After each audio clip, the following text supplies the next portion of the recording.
Our speaker today is James Morrison, cybersecurity technologist at HPE. Before joining HPE, James spent 22 years with the FBI as a senior scientist focused on cybersecurity. Eric, are you ready? I am. Thanks, Susan. I appreciate that. Sure. Morning, everybody. Hope everybody is doing well. I'm Eric Rucker. I'm the CTO at Comport, and I'm going to go through a few things today. I'm going to go over the agenda. First, I'm going to give a quick introduction to Comport.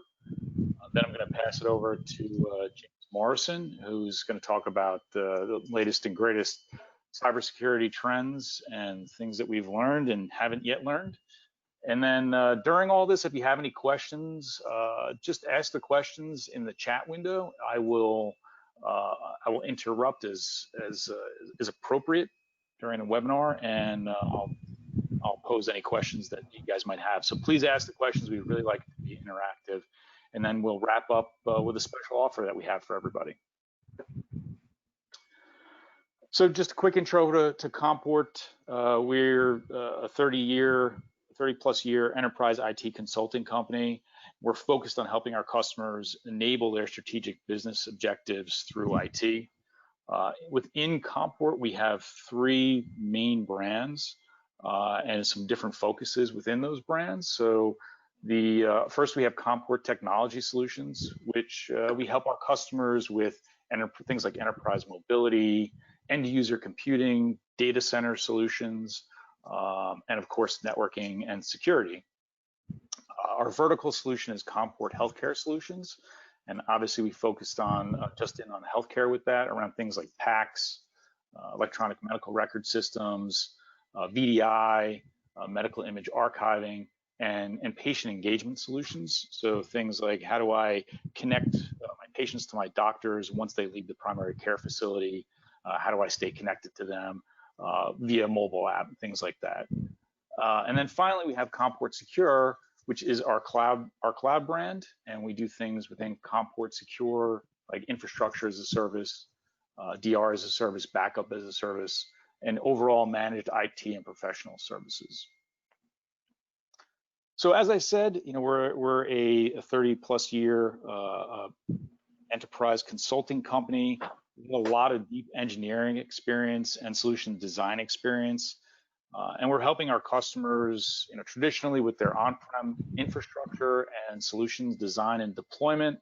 And more, obviously, the world is going into a hybrid model, and we're helping connect everything within the IT portfolio to the customers or your catalog of services, and how do we stitch that all together and make it look like it's one cohesive set of services.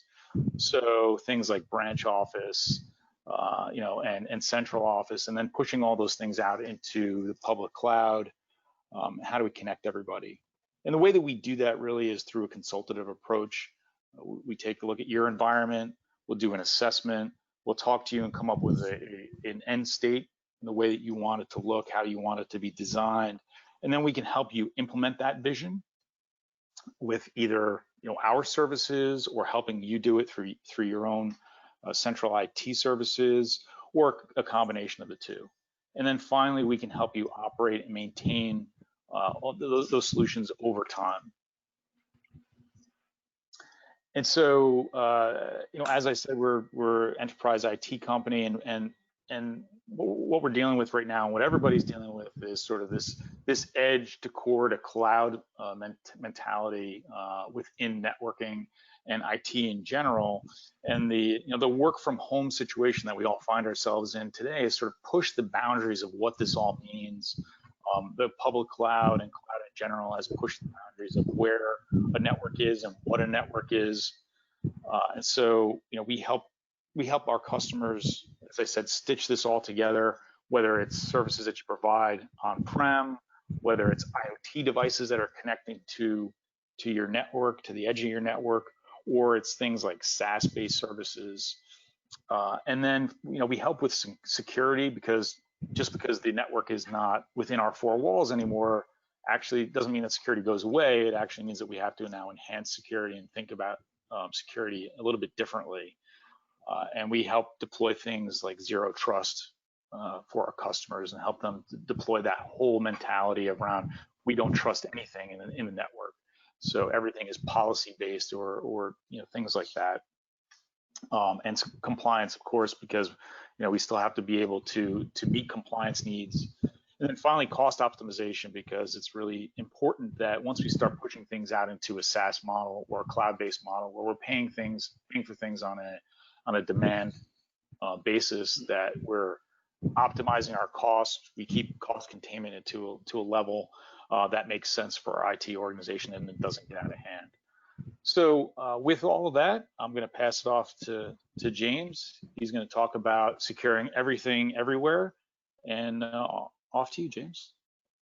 All right, thank you. Let me pull up my slides. Think you can see that? Yes, sir. All right, cool. All right, so first, thank you all for having me. As introduced, my name is James Morrison. I'm a cybersecurity technologist with HPE, and prior to that was FBI.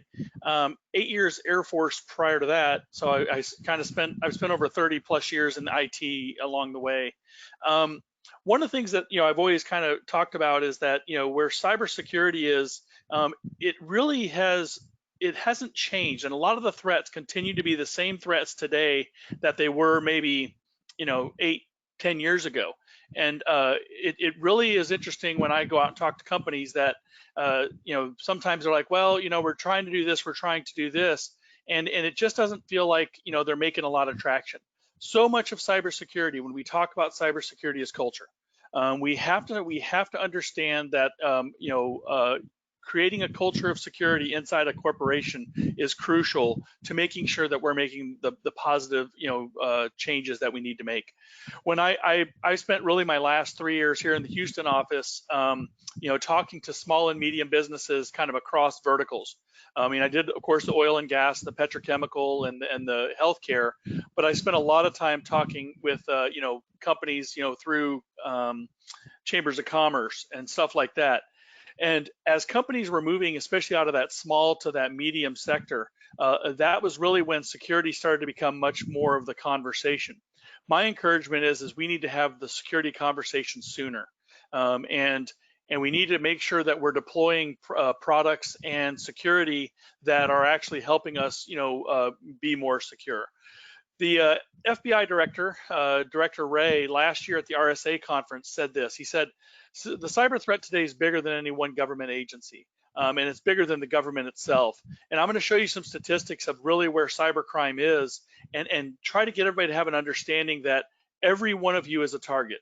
I often would talk to companies after they've been exploited, whether it's through ransomware or through a more mundane attack, and they were like, well, we just didn't think somebody was going to target us because we were fill in the blank, small business, we were a nonprofit, we were whatever the story is that you tell yourself is really the wrong story to tell.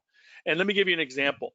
I was talking at a university here in the Houston area, and a student came up to me after and said, can I talk to you? I was like, yeah, what's going on? He goes, I got an email saying that somebody had stolen my dissertation, and that if I didn't pay them $1,000, they would take my dissertation and publish it.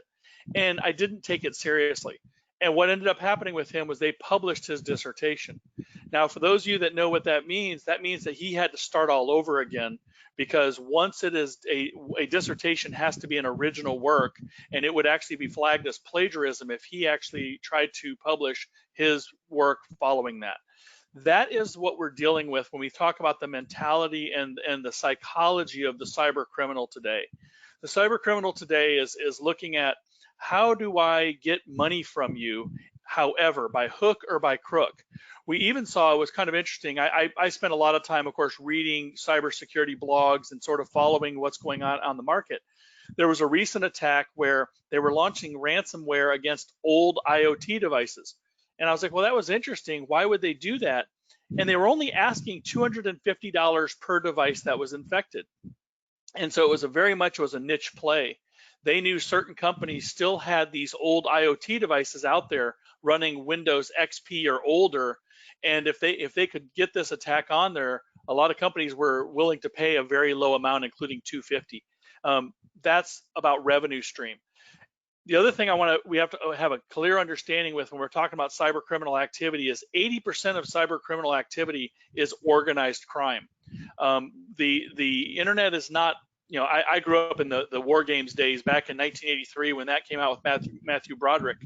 And I think what kind of happened with that is that there was a philosophy, there was sort of an idea of cyber criminals that they were kids in the basement living with mom, and that is so far from the truth.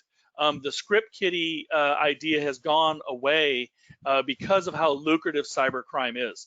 And these are cyber criminals operating with full data centers 24/7 around the world. We've seen a ton of cases. I actually, one of my friends just had a prosecution of a criminal in Kazakhstan, where they were launching cyber attacks against companies in the United States. We've seen it in Nigeria, India, Pakistan, Brazil, Mexico, anywhere in the world where they have internet connectivity, which is pretty much everywhere now. Though there are cyber criminal groups operating there, and they are targeting your company. So let's at the minimum, let's open our mind to the fact that we are being targeted, and that these criminals will come after us for any amount of money, even as low as $1,000, $10,000. That's just what's big to them.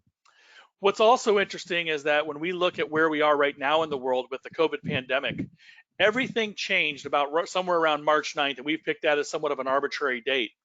I call this the largest unplanned IT transformation in the world, because whatever plans companies had in place in January and February really started to go out the window following the COVID, the lockdown, because the initial reaction, which was the correct reaction, was how do I keep my business safe, or how do I keep my business working?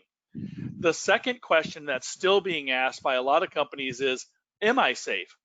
Is my current security technology actually working to secure my data going forward? I've done IT a long time. I think you kind of got that idea. When I was I was in Dec Ultrix, and that's how old I am. And we were doing Sun workstations and 10-base-T and a lot of the Novell and early Windows NT inversions. What we were doing was we called it IT transformation, but really what we did was we did an IT translation. We took an existing IT work or an existing workflow, usually pen and paper, and a lot of times we actually scanned the actual original form into something like FormFlow or into Adobe Reader, and then called it an IT transformation. And it's not an IT transformation. It is a translation. And I think what's going to happen now as we look, in the follow-on to this pandemic is, what are the new demands that are going to be placed upon your IT infrastructure? How is cloud going to be really used to enable whatever is next, right? And so I'm a big proponent of really taking a look at how do we move forward with a true transformation from what we did before to what we do now. I was talking to one company, and they are a mortgage company, and mortgages were continuing on in the middle of all the pandemic, and they were still a complete pen and paper group. And I said, okay, so how does that work? And they said, well, our people had to actually come into the office one at a time. So they had to arrange a time to come into the office, pick up a folder that they were working on, carry that folder home and work on it.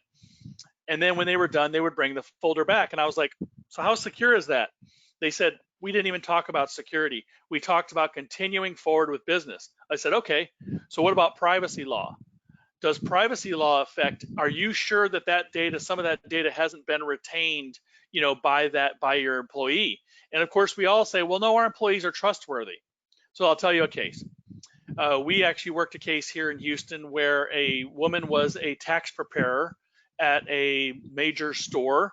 And what she was doing is when people would come into her, she would actually take their social security numbers and keep a copy of their social security numbers for, and I'll tell you what it was later, for something in the future. She would also keep the credit card numbers and run them through a skimmer.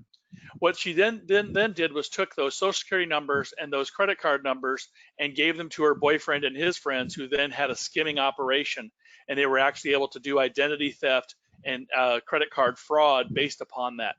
Now, when I talked to the company that provided her service, they were like, well, we did a background check on her and she was trustworthy. Okay, you felt she was trustworthy. We've got to understand that when money gets involved, sometimes both actively and inactively, people will actually create vulnerabilities and new threats to our corporate environment. I actually was reading a report this morning while I was waiting for this webinar to start, and some ethical hackers and security researchers did a huge report, and it actually was published yesterday. And they said that in their findings, they found 71% of companies had at least one obvious weakness, and the most common security issue was simply weak passwords. And we don't think about that, but if I can get a weak password, especially if it's an administrator or something along those lines, I can do whatever I want to do. But even the basics of a weak password within a user space, there are tons of vulnerabilities that I could then use to escalate my privileges.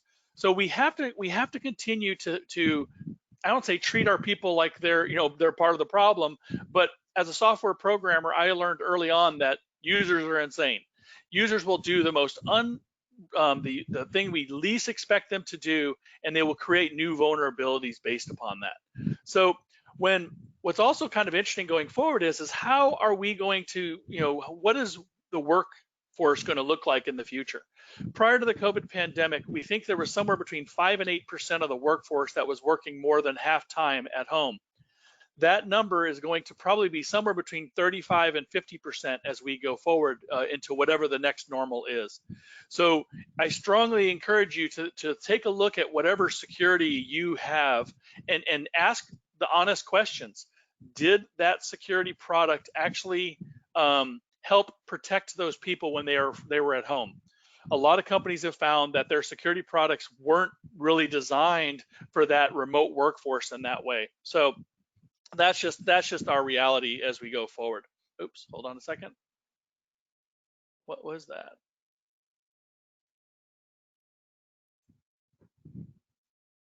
All right, so I think you can see my slides again. All right. Yep. So the work from home is going to continue to be a challenge, and it's going to challenge security products.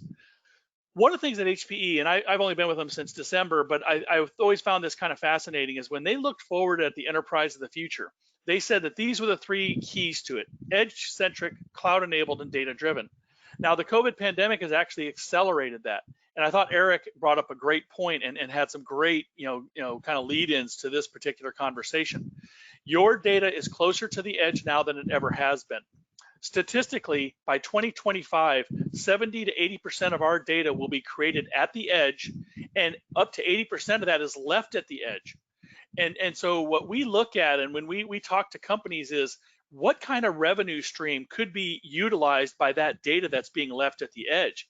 Because the other thing we have to do is, as our data is closer to the edge, we have to be able to push processing closer to the edge as well. And so you're going to see, even though our data centers will continue to exist, we are going to have more remote servers, and those servers have to be able to securely connect into our cloud or into our data centers in a way that makes sure that we are truly protected from edge to cloud. We talk about cloud, and I think Eric's absolutely spot on. The future is hybrid cloud. I think a lot of companies are looking at, how do I use cloud and hybrid cloud to enable a better experience both for my employees as well as my customers. There's a huge conversation right now about things like VDI, virtual desktop solutions, or remote apps, or cloud-enabled apps, because at the end, I want to make sure that I can keep control of my data no matter where it exists. And so one of my biggest conversations internal to HP and external to customers is, wherever data flows, your security has to follow. We need to become more data centric in the way that we use our data. What's amazing to me is that people don't understand is that the bad guy knows your data sometimes even better than you do. And I'll show you some statistics a little bit later, but they are inside your network for a period of time before they usually launch an attack. And so understanding that they are looking at how you use your data and actually trying to figure out how to either deny you access to that data or steal that data so that you're willing to pay to get it back. So we have to look at different security models, and security models that are more built in and not bolted on. Right in the middle of the COVID pandemic, we see the rise of the California Consumer Privacy Act. I think it went active on July 1. And that's the most restrictive privacy law in the United States. And my belief, and the belief of a lot of cybersecurity experts, is that is a model for security or privacy laws that will start spreading across the United States. One of those ideas, and it's somewhat modeled under GDPR, in Europe, one of those things is making sure that security is built in and it is at the core. So we have to start thinking about security being more data centric and not as much, about network centric, because our IT is going to be transforming. One of the terms that I've been using is not the new normal, but the next normal.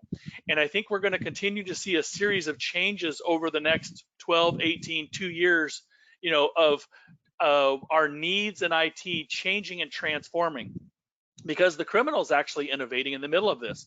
I blogged about a month and a half ago talking about how ransomware was starting to change, and we've seen it. The Maze ransomware, which is a new variant that just came out, one of the things they do is they steal the data prior to encrypting the data. And 2 weeks ago, the first instance of that new revenue stream came into play. A company got hit with ransomware. They had the backups. They were able to recover from the ransomware and did not need the decryptor, but they were contacted by the malicious actor saying, oh, by the way, we also stole your data, and if you don't pay the ransom, we will expose this data to the public and actually cause you reputational damage. We've also seen a third revenue stream coming out of cyber criminals, that they will also turn you into regulators. This has happened in Europe on a number of cases with GDPR, where a company was hacked and the criminal actors actually gave the data to the regulators and said, this company has been hacked, take action against them. So that kind of reputational damage is going to be ongoing.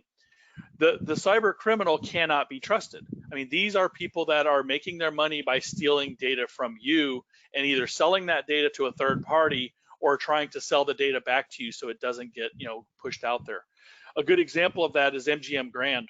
And this was a highly publicized attack, but MGM Grand, they were attacked about 1.5 years ago, and they thought they had weathered the storm. They came through it. They were able to recover without any ransom, without paying the ransom.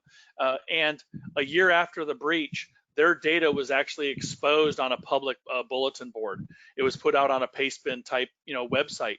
And so all of their customer data, all of their I think it was credit card information and stuff like that, was exposed. So that's just the nature of what we're going to see. There's a new version of ransomware out called NetWalker. NetWalker, since March, has made $25 million. That is a crazy amount of money in a very short period of time. So these criminals are looking for new ways to create revenue, and they are going to cause you that reputational damage. There was an interesting case recently of a large university. They got hit by a university hospital that got hit with ransomware, and they hired a company to negotiate the ransom. And so this negotiator went out on the dark web. They were invited to a chat room, but the hackers, the ransomware handlers, actually exposed the chat room address to the BBC, and the BBC actually recorded the entire conversation and then advertised it, showing how those negotiations take place. If that was your company, how embarrassing is that to you, to show this back and forth of how important your data is? And I think the final ransom was somewhere about $1.16 million. So that's reality. We need to start doing better to not just recover from ransomware. We have to start deploying products that can actually make sure ransomware does not take root in our system, or that we can mitigate it so that the losses aren't as great going forward. Cybersecurity to me is a holistic idea. I'm a systems person. Data is your currency, and loss of function is the weapon. Denial of service attacks are back. Not that they ever went away, but I can go out on the dark web now and I can actually purchase a ransomware attack or a denial of service attack against any target. And part of the reason denial of service attacks are back is that I can target things like your VPN server or your Citrix gateway. So now I can actually have an enhanced vulnerability of targeting maybe even your firewall.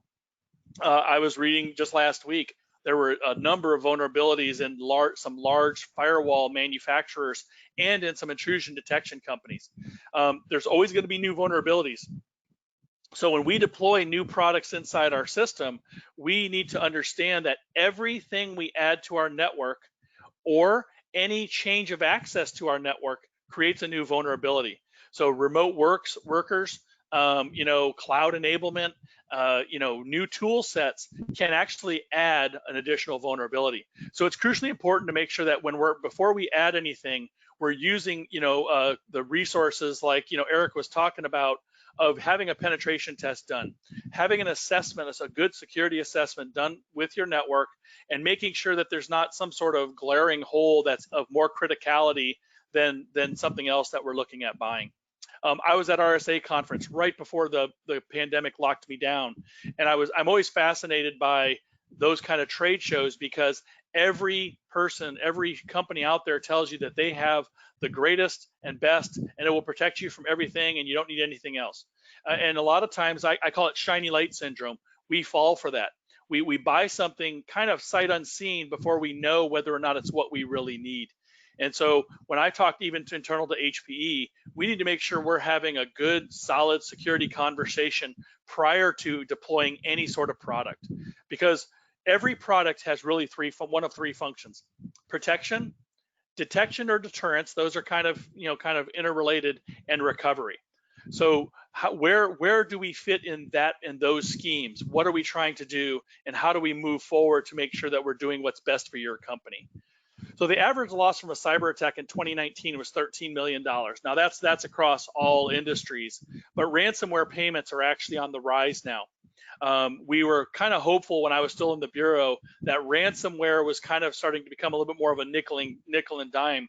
But what we've seen in the end of 2019 and into the beginning of 2020 is they're going for more of the big payday. What we think is somewhat driving that is the fact that a lot of companies are willing to just let ransomware have its way, and their insurance company will help them pay the ransom. So some of those ransomware payments are actually just encouraging additional bad behavior. So if you are in that world where you want to pay the ransom, I will strongly discourage it for two reasons. Number one, by paying the ransom, you are now on their list of somebody who's willing to pay to get their data back. We have seen a ton of cases where companies have been hit a second or a third time by the same group or a spin-off of that ransomware group trying to create another revenue stream from you. So you have shown that you're willing to pay it. In addition, the second thing is that by paying the ransom, we continue to encourage them to attack other targets. So we need to look at different ways to mitigate these attacks and actually find ways to protect, because we're actually protecting each other. I think a better estimate of what a cyber attack will cost you, whether it's ransomware, whether it's a denial of service attack, whatever, is the $8,500 per hour. Again, that's roughly an average, but cyber attacks are, if you're a 24/7 operation, your loss over 24 hours is greater than maybe someone who is, only running for 4, 6, 8 hours, or their website is not really a full function website. We live in a world right now where everybody wants 100% availability and accessibility. So if you have a marketplace type website, even an older denial of service attack against a website costs you money. And if I go to your website and your website is not available because of a denial of service attack, or somebody took over your website, what ends up happening is I go somewhere else. And I will also then once I buy that product from someone else, I will probably never return to your website. So we've got to have an understanding of that's the marketplace we live in. Ransomware, yeah. What you got? So I was just listening, and I was reading quite recently about the attack on Honda. Yeah. Big one. And I thought it was crazy. It basically shut down a Honda plant in the U.S. For a week or more. And it was reported that they actually ended up paying the ransom, an undisclosed amount for the ransom. I imagine it was quite sizable. It shut down more than that, actually. They shut down plants, I think, in India and Mexico as well. I heard a rumor, and I've never been able to validate it, that they paid as much as $500 million to get their data back. If that's true, and they will never verify that, that is the largest ransomware payout we've ever seen. Because what that means, it means the ransomware actually jumped the IT OT network. It got into that operational network and actually shut down that front end controller. And we've seen that. We actually saw some attacks against some of the petrochemical plants inside the United States that that was their goal, was to try to jump that. Even if it was only ransomware, it is exploitable. Once somebody shows that ability to do it, it becomes exploitable by either intellectual property theft, or even worse, nation states that might be trying to knock down, something critical. Yeah, that Honda, I've been kind of following that Honda. I think it was April was when that attack occurred, and they were very, very quiet about it. Actually, just last week, 2 weeks ago, Garmin got hit, and for the GPS services, and so people that were using Garmin were unable to access their map software. That, even from a reputational, I kind of half jokingly, I used to do backpacking out in New Mexico. If my Garmin failed in the middle of, God's country out in New Mexico, I'd have been pretty upset, Well, and Garmin is quite prominent in the aviation industry, so Yes. it prevented some aviators from flying. Right. That's a good point. Yeah, and that's what we have to understand, is that these people are, if they can cause, they know that if they can cause a reputational damage to your company, you're probably more likely to pay that, and even in a subsequent attack. So, my prayer, of course, for Garmin is that they've learned a lesson, they've closed that hole, and they found a way to mitigate that damage going forward. Because also what we've seen happen is, once you've been attacked by a particular version of ransomware, the other ransomware companies will attempt to attack you as well and see if they can exploit you. So you become sort of it's kind of that wolf pack sort of idea. So, and so right now we rely mainly on backups. When we think about ransomware, backups are really the crucial part, but that's where they're going to look. They know that your ransomware is critical to your business coming back online. And statistically, this came out of, I saw this statistic, 75% of backups either fail or are not available when they're needed. So it's crucially important to make sure that when you're deploying backup solutions, that you're doing it in a way that makes sure that it has a reliability, or that it's not going to be taken over by the bad guy. The old military rule was, when I was doing way back in the day, was we called 3-2-1: 3 backups, 2 mediums, 1 in an offsite or air gapped. So there are backup solutions that help prevent that. And you'll see a little bit later, I tell everybody, you got to test your backups and make sure that your backups are actually legitimate and would be enough to recover from should something bad happen. So why is cybercrime a thing, right? It's money. It's straight up. A good 80 to 90% of cybercrime is financially motivated. These are groups out there. A lot of them are in countries that may be poor. We've seen that in Nigeria, especially India, Pakistan, where they're looking for an opportunity to make a buck. I was talking to a professor from Romania, many years ago, and she said that when her kids graduated with computer science degrees, they were entering a workforce where unemployment was between 20 and 40%, depending upon what region. And she said a lot of these kids were being contacted by, Russian mob is what she called it, that wanted them to do programming for them and help them develop malicious attacks against other companies. If I'm a kid, I'm a person looking for a job, I may be willing to sell my scruples a little bit in order to make that money. That's just reality. Like I said, I talked about Mexico, the drug cartels are getting involved in it, and they got the same idea. Kids coming out of college, I might find some of these kids that are willing to make some money, and not care how they make that money.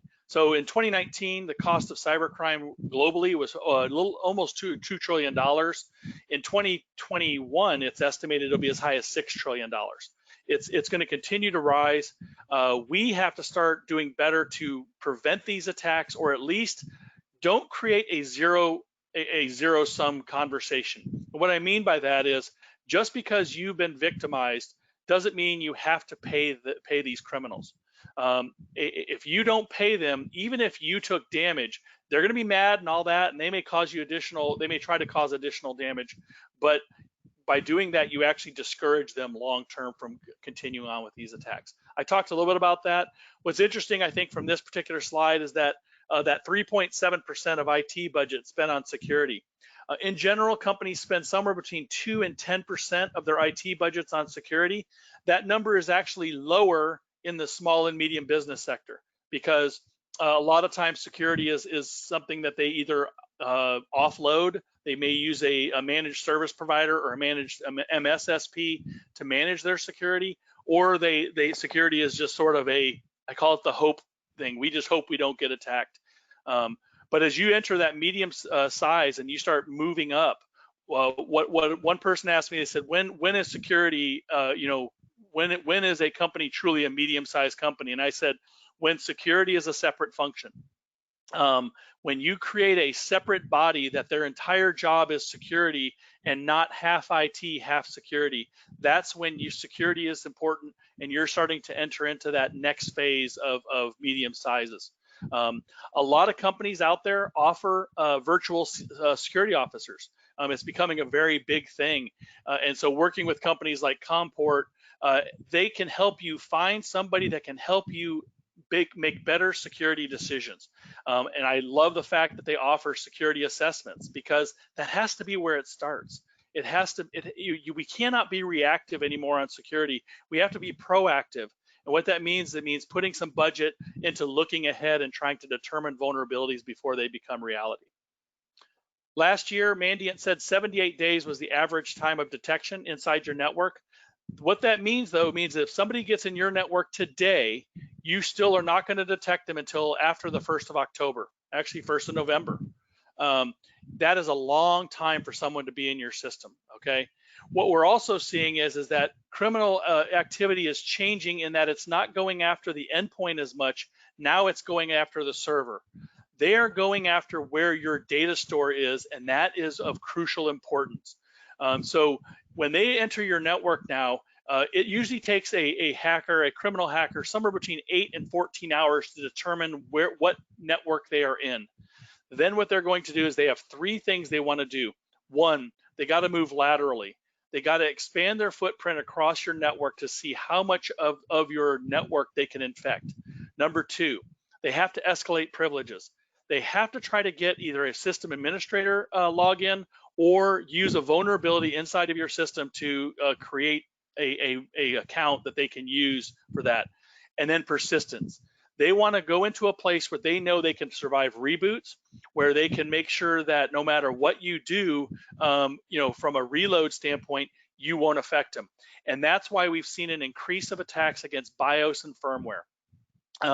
We've even seen, and it was a credible attack. And I mean, I have a lot of respect for some of the criminals because they do a really fascinating job sometimes of kind of maybe doing something different than what we've seen. In the old days when attacks started, we saw a lot of criminals try to deploy software into routers, printers.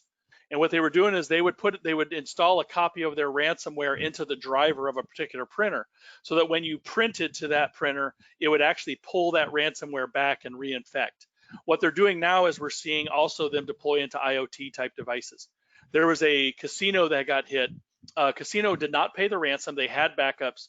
Took them about 4 to 5 days to recover all of their workstations. They relaunched the network and they were reinfected with the virus, the ransomware. This happened twice before they said, okay, let's go a little slower and figure out what's happening. It turned out that the ransomware, a copy of it had been stored inside of the thermostat of a saltwater tank. And every time that particular machine went out and checked that saltwater thermostat, it downloaded a new version of the ransomware and reinfected. That's our reality. When you get hit by ransomware, even if you do not pay the ransom, you have to reload every device on your network. Every workstation, every printer, every router, every IoT device. Even if you have maybe, what about, people bringing their own phones? What about now that we have remote workforces? Do we have to tell people at home to reinstall software on their remote work? I mean, that's just our reality, and we have to start recognizing that's the breadth of the work that we are looking at. So when I talk to companies, one of the things I said is, number one, I talked about this a little bit before, proper investment is the key. We've spent a lot of money, and 10 years ago, we were spending as much as 90% of our security budgets on border routers and border firewalls. And those are still necessary, don't get me wrong, but we really need to start looking at things like advanced identity and access control, zero trust. We've got to start looking at machine learning, intelligent systems, user behavior analytics. These products actually have more return and value no matter what you're trying to do. So when you're looking at what kind of security product you want, make sure that we're deploying things that will have better return on your investment. When I talk to IT and security people, that's often a conversation they have when they talk to their board of directors is the question they get asked back all the time is, well, what's the return on investment? And it's very hard sometimes to actually quantify what that investment will be and what it will bring. And that's another reason the security assessment is crucial, because if a security assessment comes back and says a critical flaw in your network is the lack of behavior analytics, it makes it easier to go forward and try to buy those kind of products. So HPE actually hired a Ponemon study that we actually hired it back, I think, in January. And I'm not sure if this has been published, so I'm going to give you a sneak peek at it. But one of these, the question it asked is, how do we close the IT security gap in a global environment? And so this report actually showed that there were 7 habits of highly effective security organizations, or companies that actually were taking security seriously. Number 1 is the understanding that security does impact digital transformation. When we move into cloud environments, when we move into new, maybe it's a new network stack or a new server, the digital transformation security has to be part of that, and we have to make sure that we integrate those products into whatever security we're currently using. There's a crazy study from IBM about how effective tools are in security networks and in corporate networks. And they said that 72% of companies that are being hit today do have security products, but the security products are either not properly tuned or those security products are not being properly monitored. So the report goes on to show that there's, on average, if you have an external security company, you receive 14,000 alerts on average weekly, and only 10% of those are really alerts that are necessary for your security. So it's important to make sure that when we deploy products, that we're not just deploying a product for the sake of a product, but we're actually continuing to tune it and try to make it better. The other thing that's kind of interesting is enterprise risk. How does enterprise risk map into that digital transformation? Every company has a different taste for risk. Some companies are very risk averse. Some are a little bit more forward thinking. But we've got to make sure that we have enterprise risk built into what the transformation is. What vulnerabilities are we going to have if we do X? What compliance questions are we going to have as we go forward with enterprise risk? So legal officers have to be involved in that conversation. And we're seeing even a rise in chief privacy officers. And so because of, depending upon where you're located, you got to have an understanding of what those privacy laws are that might affect you and your people. Automation. I think automation is going to become crucially important as we go forward because of the COVID pandemic. I actually predicted last year, I kind of read the tea leaves, and I said, of course, not knowing about the COVID pandemic, but robotic processes are going to become more and more necessary as we go forward. But with that comes things like AI and machine learning. And so can we deploy security or products going forward on IT that actually help reduce that security gap and maybe even reduce the amount of work we need to do from that, from a security and upkeep. Zero trust. I mean, we at HP are big proponents of zero trust, and Eric kind of talked about that as well. We have to start looking at how we can deploy zero trust across our architecture. It's not that our employees are malicious by nature. It's just that if one of them accidentally clicks on something, we have to make sure that our architecture can mitigate that damage and keep it isolated, or even segregate that particular machine off of the network. And so we have, of course, the ClearPass product that HPE offers has this kind of adaptive security and visibility. And what this also comes into, Zero Trust also helps us when we look at shadow IT.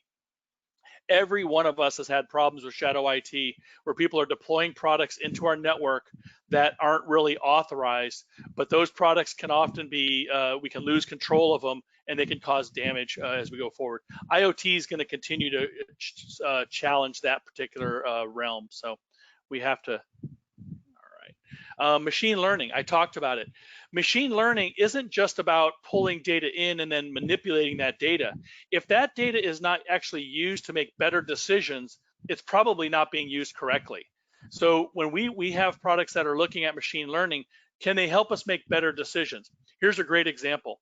I was talking to a guy in the automotive industry, and they're pushing forward on creating an automated car. And I said, okay, so what are you going to do with the data that comes off that car? They said, well, for example, we will have sensors on the tires that will actually monitor tire tread while the car is running or when it stops. So I can actually tell you what the thickness of that tread is at any time. And I was like, okay, so what are you going to do with it? They said, we can take that machine learning and we can actually sell that data to the manufacturer of the tire that will then look at it and help them determine why a tire might be wearing wrong on one side. Maybe it's detected a defect before that defect becomes a full recall. So they're actually going to take that machine learning, provide that data to an external company for a better decision making. And I think that's going to have a lot more value going forward. Cyber insurance. Cyber insurance has value. I don't want anyone to ever think that's not the case. But cyber insurance's greatest value is in things like helping us prevent extortion, giving us forensic support, media liability, helping us create incident response plans that are actually robust enough to handle whatever might happen, going forward, and then reducing that liability. I don't think cyber insurance's great value is in ransomware payment, even though that's what it's being used for a lot. The backlash that we're going to start seeing out of cyber insurance is cyber insurance companies are getting so much ransom paid that they're actually starting to increase the cost of ransomware coverage. And they're actually we've seen some companies denying cyber insurance based upon ransomware attacks in the past. And I think until the insurance companies kind of complete that push, we're going to continue to see ransomware be a thing. The relationship between security and privacy. I've touched on it. They are separate, yet they are definitely interrelated. If you are a company that has great security, typically you also have really good privacy and you have good privacy protections in place. Knowing that relationship, knowing where they do and don't overlap is important when we go forward. And how do I protect that? So overall, this threat can be mitigated through innovation. It's never going to go away. These cyber criminal activities are never, ever, ever going to go away. So we've got to understand that we have threats both inside and outside of our company, and supply chains are a target. We've seen a number of, not just from a hardware standpoint, but who do you trust inside your network? What suppliers do you have that actually have either VPN access or Centric access into your network? This could be MSPs. Maybe your managed service provider gets hit by a criminal actor. Then they use that access to come down into your network and actually cause you damage. That's part of your supply chain, and we need to understand. Statistically, only 15% of supply chain people will report that up the line. So if you have like a smaller hospital or a smaller organization that connects into your network, they probably won't report it when it happens. So one of the things we did at HP is how do I protect data? This was kind of this overall kind of thought process.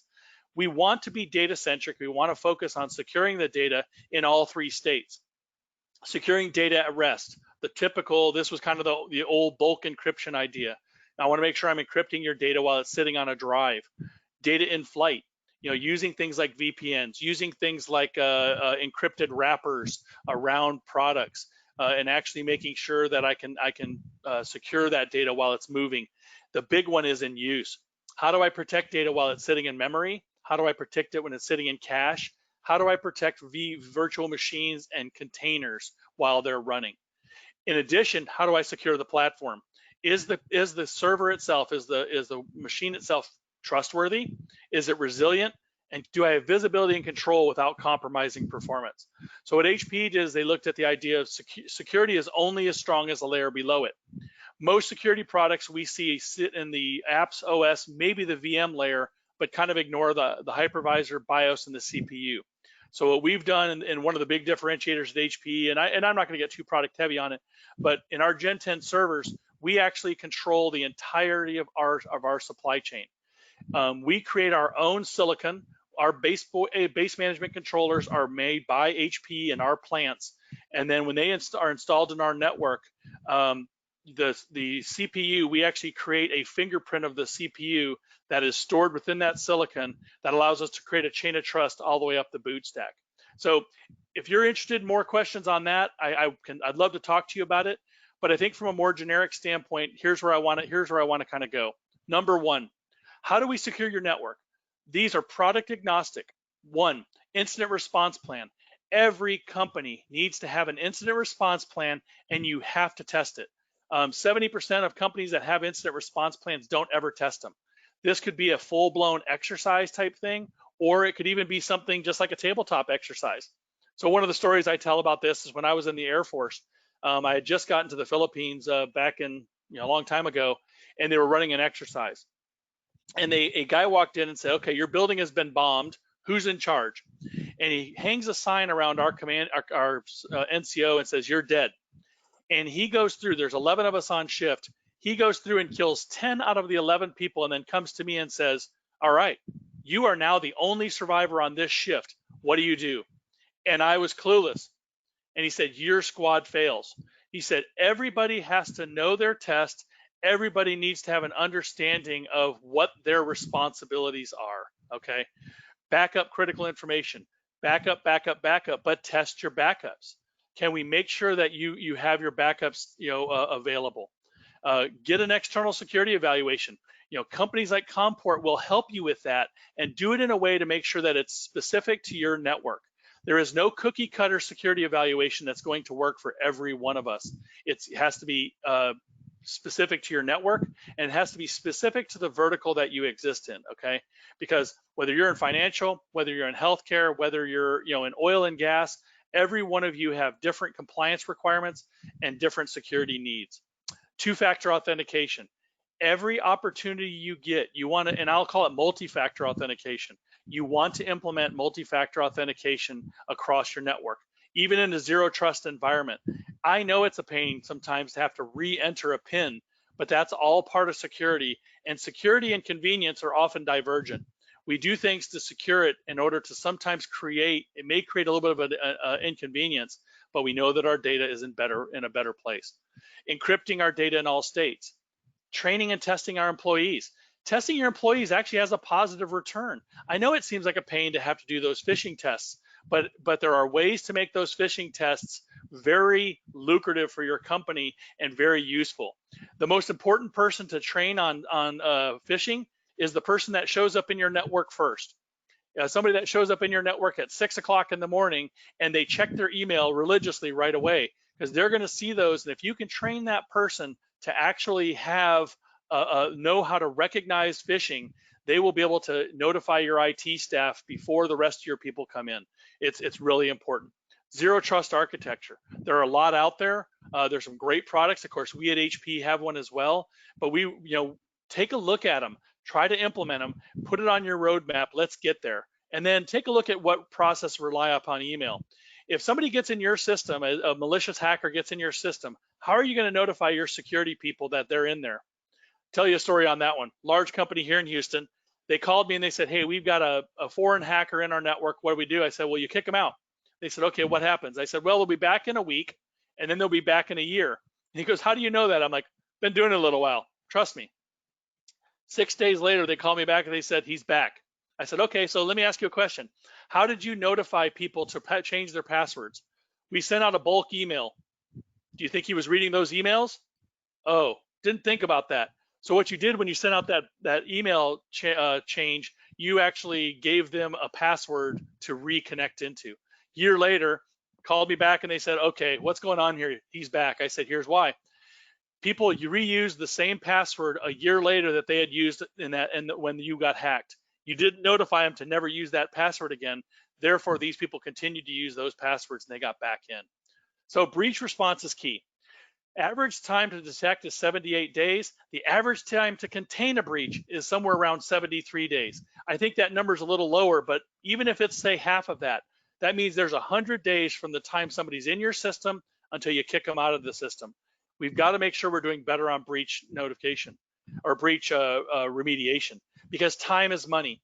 The less amount of time they're in your network, the less damage they can cause, the less money it costs you to recover from that attack. But planning is crucial. You have to have an incident response plan, and having an incident response plan on retainer, which is something your cyber insurance company can help you with, will actually reduce the amount of damage or the amount of costs from a data breach. So where do we go from here? What are you trying to do? These are questions I want you to take back and think about. What transformation are you looking to undertake? What happened in the COVID pandemic that really exposed your workflows? Where do we got to go? And in addition to that, what we want to do in us and Comport is we want to work with you to help you come to the security solution that gets you secure. I am dedicated my life to helping people secure themselves, secure their physical life as well as their online life. And I think working with a company like Comport will help you. So let me pass this back to Susan, and she will talk to you real quickly about kind of the special offer we have. Yeah, James, I'll take that. Zara Krucker again, CTO at Comport. So as a special offer and as a thanks to everybody who attended the webinar today, Comport and HPE are offering a free 1-hour virtual consultation with James. And as you can see, he's a hugely valuable resource and hugely sought after. So if you're interested in doing that, please contact susan.haynes@comport.com, and we can help set that up. So, and with that, we thank everybody. We thank you for your time today. And that concludes our webinar. Thank you, everyone.